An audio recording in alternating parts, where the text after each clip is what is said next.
Heyo, Bladman here. So today is Thursday and my face is super red because I decided to do some manual labor and, as I want to do sometimes from time to time. And I didn't wear sunscreen because I don't like sunscreen. Sunscreen is the worst! The worst! One of these days I'm going to find a sunscreen that actually does not make my skin feel like super greasy, like you are putting slime on your hands. I don't know if you've run into that. I run into the same issue with like moisturizer. Like I know I should be putting on moisturizer. I'm trying to drink enough water, trying to do other things so I don't have to moisturize.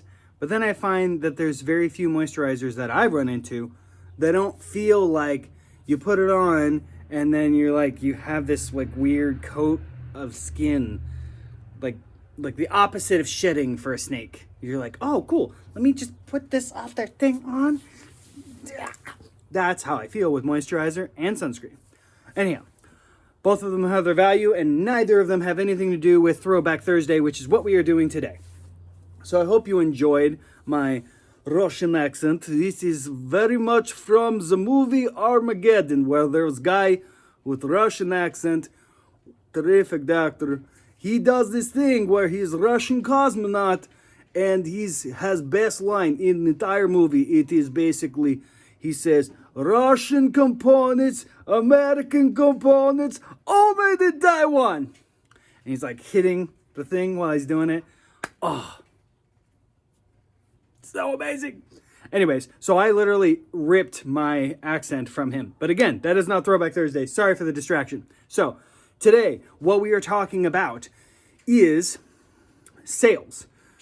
And not like adult sales, because I feel like any adult watching this is like, hey, bro, I can do sales. I'm good. Or, hey, man, I don't like doing sales at all. Leave me alone. What do you know about sales? I just go like this and like I sell whatever. Or any variant thereof. I'm not trying to tell you about sales for adulting. There's something I ran into and I was, there was someone at the house and we were buying a solar thing to put on the house, yada, yada. And he asked me about my life and some of the stuff. And I ended up talking about my experience in Boy Scouts. And I did Boy Scouts I did Cub Scouts before I was 11. So I guess like 9 to 11. And then from 11 to 18. And then I did some scouting stuff. So almost over a decade I was involved in scouting.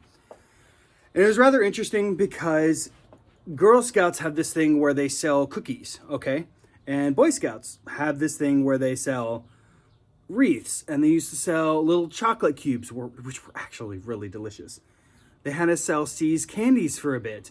They also had us sell See's, like the lollipops. And wreaths, like Christmas wreaths. Some Boy Scout troops sell Christmas trees. Yada, yada, yada. The thing that lasted and I actually did really well with, which was Boy Scout popcorn. I don't know if they're still doing it. When I did it, it was like a really big thing, but I think that the company either went out of business or something. I don't know, whatever. Maybe they just weren't making enough money on it. And it was very interesting, and I'll just simply explain why I like certain things over not. Because effectively what I'm talking about is I don't approve of, I don't think it's ideal to do the thing where you get a sheet of paper, right? You get a sheet of paper and it's like, okay, cool. Yeah, I'm just going to fill out. Okay, you want 5? Okay, you want 5 of those? Okay, you want 10? This is not selling, all right? And as much as I love and I totally support parents supporting their kids and basically going to their work and oh, Barb wants 5 of these and John wants 2 of these and yada, yada, yada. That's cool. You're not helping the kid. So the kid's not actually doing anything. I would argue that there's a better thing for going to work and saying, hey, will you sponsor my kid for every lap around the thing, like $1 or $5? Because then the kid actually has to do something. How much money he raises is somewhat related to how many laps he does around the thing. But even still, it's kind of still the parent that's doing the work because they're the one trying to sell their coworkers on for every lap they're doing $1 or 5, 10, whatever. So what I want to say is I was very fortunate to try both kinds. My parents owned a business. It was a really small business, so like less than 10 employees. So I found out pretty quickly that and I was involved in other things like musical theater and stuff like that, but going around with this like sheet of paper as a kid, it's super embarrassing, right? You're asking your friends and you're trying to ask your friends' parents, and that's kind of a weird thing while you're there doing like musical theater or whatever, soccer practice. And it's just like, okay, you get maybe out of 15 people you're getting like 5 sales, and it's not that much. So at the end of the day, you're not really doing that much.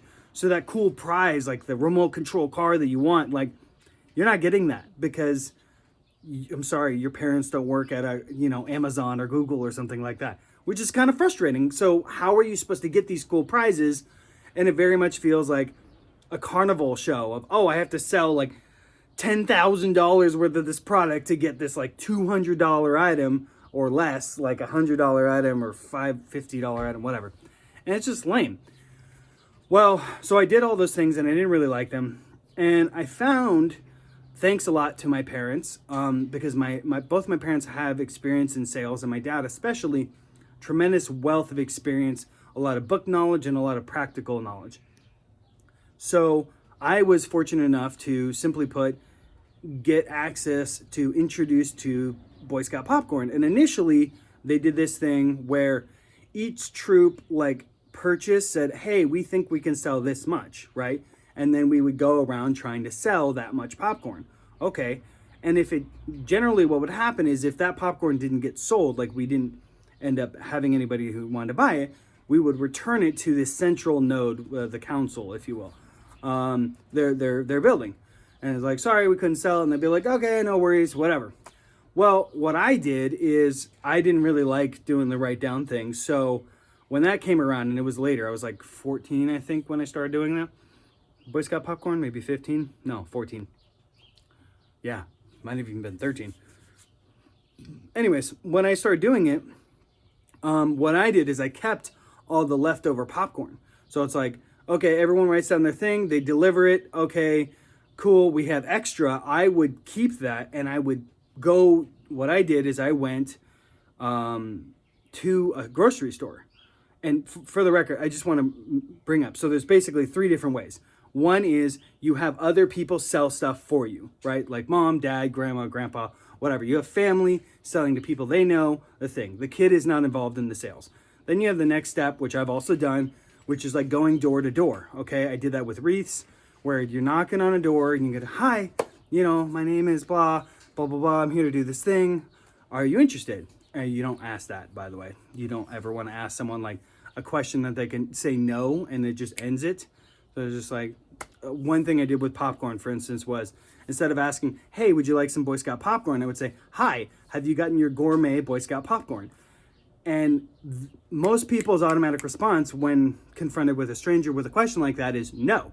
So automatically they say no, which means, oh, so you didn't get it. Okay, great. And I can go into another thing because I fed them and their automatic answer was this. And then it's like, cool, I can do this thing. Anyhow, so the door-to-door thing, I did it. You had to do it with wreaths because I couldn't physically have it. Oh, and the amount of time I'd have to spend going door to door knocking, it was just exhausting, and I didn't make really a lot of money, and it was a good experience, but would not suggest that. So the third thing, okay, is this. Ideally, you need to have the product in front of you, because we live in a day and age, even back then when I was doing it, which is like 15 years ago, something like that, there wasn't like instant shipping, right? I think it just wasn't really a thing, but people still want it. They're going to the grocery store to go buy stuff. Heck, there was popcorn in the grocery store. So first thing I had to do is I have the product. I had to look good, like full Class A, buttoned up, the whole 9 yards. I'm representing Boy Scouts, I'm representing myself, and I'm representing the product that I'm selling. I needed to look good, not scruffy, not disheveled. Yeah, I needed to look good, okay? So once I get that, I go into the store, talk to the manager, tell them what I'm doing, ask their permission, because you're on private property. It's their property. So you need permission, which I don't think a lot of people do. I've asked some Girl Scouts in front of stores, and I get it's Girl Scouts and they're super cute, but it's weird that they didn't ask, and maybe just the people I talked to, they didn't know, or they didn't ask, but somebody else did. I don't know. Very important to ask. this is totally a distraction. So simply put, you do that, you set up, and then you figure out a pattern. And the process of doing all of this, like obviously when I was younger, my parents would take me there and watch and make sure I was okay. And then when I got a little older and a little bit better, they would just drop me off and then be like, okay, we'll be back in 3 hours. Sell as much as you can. I got so good that for at least 2 years in a row, I was the top top 3 salespeople selling Boy Scouts in the entire country. One of the top 3, I think, for 2 or 3 years running.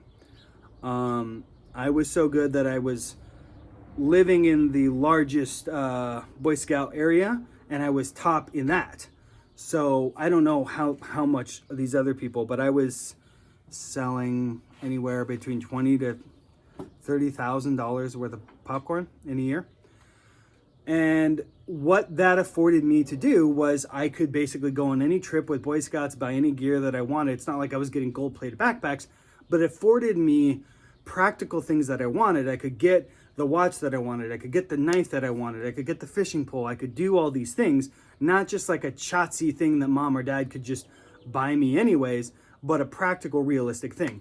Now, here's where I want to get into, because I'm not attacking at all parents that do this other way. Like, hey, you know what? Do it your own way. It's fine. But what I learned is that when I was faced with, hey, I'm going to do this, this is the only way I'm going to be able to participate in this activity is basically by selling this product, so I have the money to be able to afford to do things because my parents were not wealthy.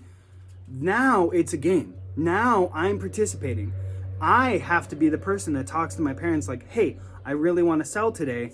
Can you please drop me off at the Ralphs or the Vons or yada yada?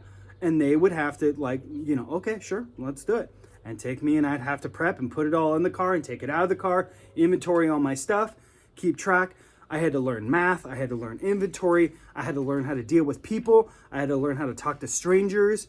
I had to suffer through, like, it's super cold. I didn't bring a jacket. I'm just waiting. I had to suffer through, I ran out of material, yada, yada. I had to learn all these things. And those are only things that you get by actually doing and putting yourself out there. And you don't get to learn those things if it's just all on a piece of paper and it's like, oh, okay, super safe. So if you can, I think there's tremendous value, not that your kid should get into sales, but tremendous value on the whole to get your children to learn the value of money. And that could be anything from doing dishes to get, maybe not exchange monetarily, but if they want a cookie, they got to wash dishes or something like that. Like, hey, do your chores, clean your room, and you can get this. I think there's tremendous value in educating your children with that concept in mind. And I have to say, doing that in Boy Scouts, it made it so much more worthwhile and really positively affected my life. I'm not doing sales anymore, but I think there's tremendous value and ability where now I can pretty much go anywhere in the world. If they speak English, even if they don't, I can have a polite conversation with someone. I don't have an issue with having a conversation with someone. Other day I was at Starbucks and I noticed this lady, she was signing and I don't know how to sign. And I just asked her like, hey, can you not here? And she said, no, she signed whatever it was. And I was like, oh, okay. And I just pointed to her daughter and I did like the heart sign, like super cute. Like, your daughter is very cute. Like, as a nice, like, because she was signing to her daughter and, her daughter was like 2 or whatever. And not in any weird way, but just that moment, like, she smiled and said, thank you, in sign or whatever. And I was like, thank you. And I apologize, I couldn't sign. And she's like, no problem.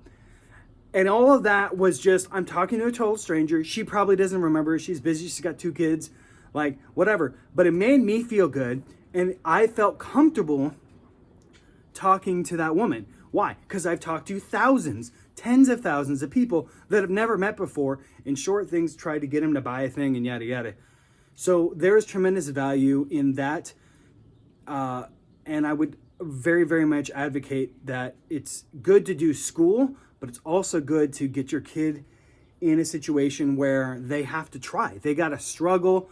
they have to kind of push through, and whatever that is, don't take it away from them. Let them have it, help them, let them stumble and fall, help them back up again. These are tremendous, valuable things. And I will say that for me personally, selling Boy Scout popcorn not only afforded me a wonderful Boy Scout experience and opportunities that are not normally afforded to most people in scouting, but also provided me with so many wonderful lessons that I learned and still retain with me. Even though I'm not really doing sales anymore, I still use them on a daily basis so that I can interact with people and do well. So anyways, that's it for today. That's my Throwback Thursday, my Boy Scout kind of rehash. And I'm sorry, I'm sweating. It's just hot in this I don't know what I'm going to do. I'm going to have to air condition or something. Anyhow, thank you very much. I'll talk to you guys tomorrow. Take care. Peace out.